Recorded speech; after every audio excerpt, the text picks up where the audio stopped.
Hey everybody, it's me, Remy, the comic book poser, and I'm here today to welcome you to Enter the Poserverse. It's Monday, so you know what that means. I'm going to talk about my top 5-ish, and it's more than 5 this week, because this week in comics was really good. Real good. So my top 5-ish books from last week's New Comic Book Day, that if you missed out on it, you should try and pick it up on this week's New Comic Book Day. So to find out what makes the list, you'll have to check it out after this. Hey, little girl, did you want to know a secret? I got 5 on it. 5, 1, 2, 3, 4, 5. Alright, so we've got 2 honorable mentions this week, and it's hard for me to put one on top of the other, so I just put them at the bottom of the stack. But first is Count Draco Knuckle Duster from Black Caravan. It's Peter Grau and Joseph Schmalke. If you liked Phantom Starkiller, you will like this because it is in the same kind of shared universe, and you find out that the next chapter doesn't come out until 2022. But it's an interesting story about a search for immortality. I really like the arc that is the narrative arc that is used to set up Count Draco in terms of how he becomes who he is and why he may be at odds with the Phantom Starkiller. And I just love Joseph Schmalke's art. It's wild. And Peter Grau has written a hell of a story, and I think Schmalke wrote some of this as well. Our other honorable mention from Boom Studios is Eve number 4. It's by Victor Laval, Joe Mi-Young, and Brittany Peer. That in issue 4, we get the full extent of Eve Inception. We learn about the true history of Eve and what she may have been created for, and we get a lot more depth into the state of the world and really why it's as bad as it is and how we got there. So this series continues to amaze, and I think there's only 1 or 2 left of these. I hope there could be a second arc, but I guess that really depends on how it ends, right? Like, if she saves the world in the final book, then I don't know what arc 2 looks like, unless it's like, now we need Adam. Alright, so let's talk our top 5. Coming in at number 5 is a book that really surprised me, and you could see that it's Aftershock from the back. From Aftershock Comics is Copsy, the Dragon Incident, number 1. It's by James Patrick, Marco Locotti, Rachel Deering. So this starts off by talking about the Clan of the West and a war of humans versus dragons that apparently at some point in time there was a pact of, like, non-aggression between the two sides, and then the Clan of the West, I think that's what they're called, violated that pact. Then the story jumps to modern days, where we get Campsy, who is a local mafia fixer, who you see him doing all the things that he's got to do before the annual, like, rib cookout, which is in 2 days. It's a big event on, the particular block that he is responsible for keeping an eye on. Then a dragon comes out of nowhere, and everybody's like, oh yeah, it's a dragon. And then some people are like, oh, dragons aren't real. And then you find out why the dragon's mad. Real mad. And what they want for restitution. So, this book surprised me. I, definitely knew I wanted to read number 1, but now I'm going to put the full series on my pull, that I enjoyed it that much. Coming in at number 4, from AWA Upshot, is Fight Girls number 2. This is by Frank Cho and Sabine Rich. Like I said in the pull list video, right, it is a more kick-ass version of the Hunger Games, with people not being exploited out of their poverty, but people fighting to become the queen. You start to get to see the tactical relationship between some of the competitors. You start to get to see really the apparatus that can be used to look into contestant number 7 to see what they can do to minimize her as a threat to the crown. But definitely worth the read. I picked up issue number 1 off the shelf because I forgot to add it to the pull, but definitely excited to have the full run of this over due time. Coming in at number 3, from Image Comics, is Silver Coin number 5, Covenant, by Michael Walsh. This was just good. It gives you kind of the history of the silver coin, as all my shit falls down. This gives you the history of the silver coin, what created it, what its legacy is, and why exactly the people whose possession it ends up in, why they get cursed. I think it's pretty cool.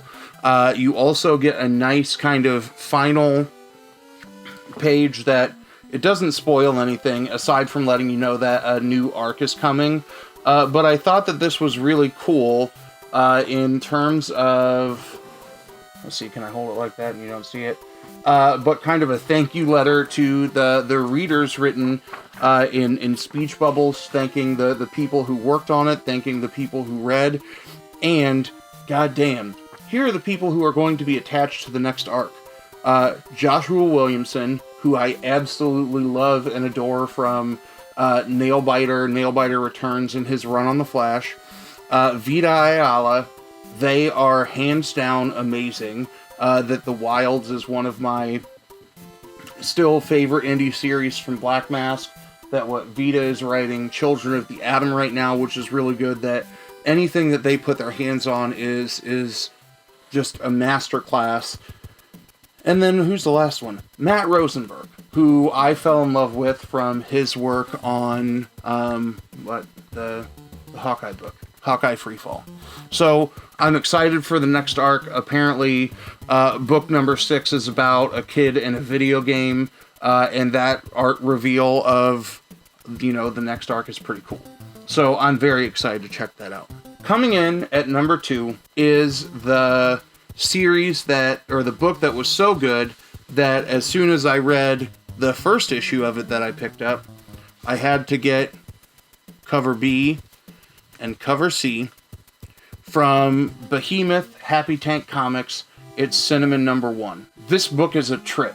It is literally about a woman who gets home from work and shows her cat some catnip, and the cat goes buck wild trying to get it. And it shows you the perspective of the story from the woman who's the cat owner, and then also kind of this weird heist film that the cat has going on in its mind.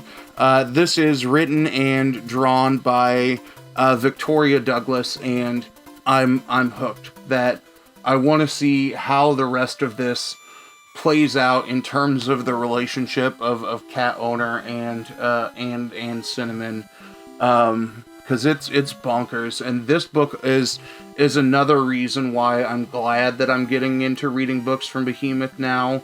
That this, along with Freak Snow, which is also on the Happy Tank imprint, are different, and I love it, right? It's what excites me about reading indie comics, because this is not something that I've seen before, unless it's Pizza Dog, right? But Pizza Dog is just literally from the perspective of a dog for the entire issue, and not like, here's Pizza Dog's grand heist.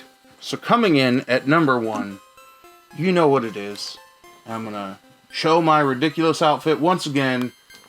Black Cotton from Scout Comics. It's by Patrick Foran, Brian Hawkins, Paguini, and Zamora, whose first names I always forget, and for that I apologize. But this is amazing. The woman who was shot by the black police officer in issue number 1 is back and out among the real world again, and she is being attacked by the media, by the Cotton family, by just about every apparatus that is ruining her life for being a victim. The media would never do that, right? They would never go, here is the victim of a crime, but let's talk about why they're a terrible person. This series is just a brilliant commentary on not just the way that we perceive race in society, but this one does a good job at, like, the court of public opinion, and its poignant critique there. But Hawkins and Foreman have written, conceptually put together a hell of a story. I love everything that Brian touches, that he is the script writer for this. And then the art in this and the lettering is absolutely fantastic. That I love this series. so much. I love these books every time they come out. I feel bad in the past that I have forgotten to put book 2 and 3 in my weekly rankings because I read it digitally and didn't pull it out of my scout box in time to go, oh shit, I gotta talk about Black Cotton. But I remember this time, suckos, Black Cotton, baby. Pick of the week. So what do you think? As always, let me know in the comments down below if you're hanging out in the chat. I'm sure you're letting me know over here. These videos are dropping a little bit later than they usually do on Monday and Tuesday because of the nature of when my planning period is fluid as we make it through the second week of school. But I know some of y'all will watch it, some of y'all will watch it in the rewind. Let me know what you're thinking down below. But as always, y'all, thanks for stopping by. Have a good one.